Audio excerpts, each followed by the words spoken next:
পৃথিবীতে সম্ভবত ডক্টর ইউনূসই একমাত্র নেতা যার এত যোগ্যতা। Ramos Horta.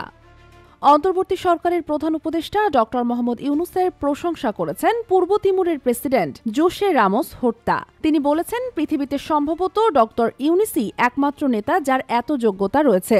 রোববার দুপুরে প্রধান উপদেষ্টার কার্যালয়ে যৌথ সংবাদ সম্মেলনে কথা বলেন তিনি। রামোস হোর্তা বলেন, ডক্টর ইউনূসের শতাধিক ডিগ্রি রয়েছে, যা সত্যিই বিস্ময়কর। পৃথিবীতে তিনি একমাত্র নেতা যিনি এত সম্মানিত এবং যার একাডেমিক যোগ্যতা এত সমৃদ্ধ।